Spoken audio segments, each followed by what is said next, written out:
Paglabas ni Mitch sa confession room, naka-silent mode pa rin ang housemates at ilang sandali lang, nagsimula na ang 8 minutos kung saan kailangan niyang makuhang muli ang mga gamit ni Baby Eros. Talagang binigay ko po talaga yung 100% ko na best po talaga, kuya.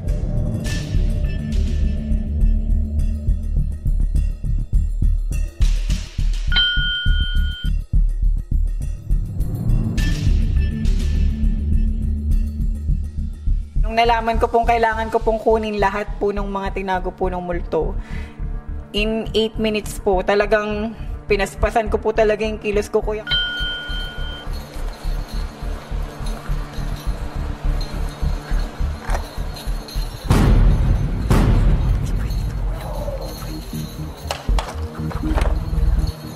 Hindi ko po naisip na may task po kaming silent task po. Basta po, ayoko po talagang mabigo. Gusto ko po talagang makita yung si Baby Eros po, kuya.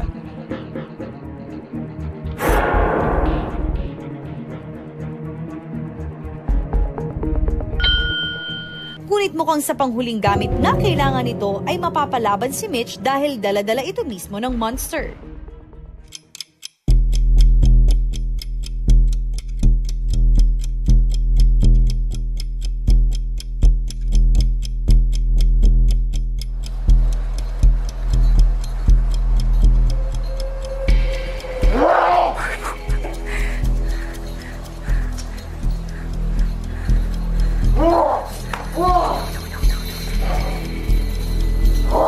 Nagigigil po ako sa kanya, kuya, kasi nga po mga gamit po yun ng baby ko.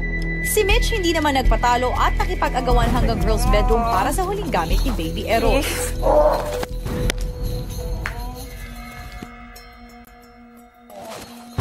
Ayaw niya. Inablot ko po talaga yung elephant, kuya. Sabi ko, hindi pwede to. Where'd you go? Peekaboo, I found you. Sumakto naman po sa oras na binigay niya po sa akin. Kaya tuwan-tuwa po ako. Tapos sabik po talaga ako, kuya. Napiling ko po talaga anytime po talaga may bubukas po na pinto at lalabas po talaga siya.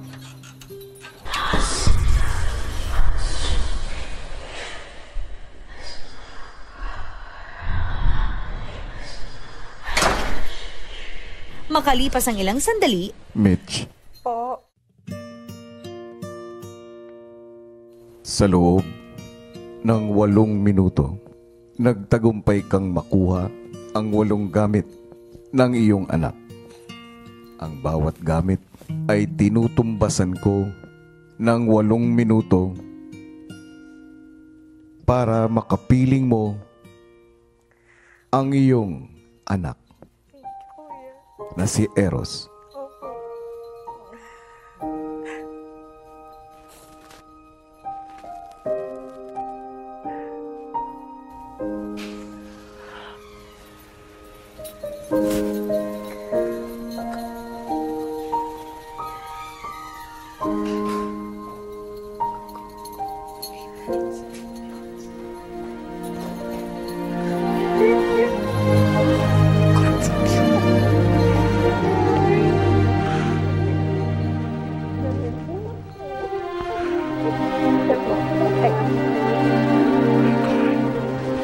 Hi, everyone.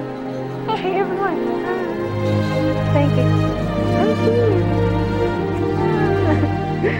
What's your name?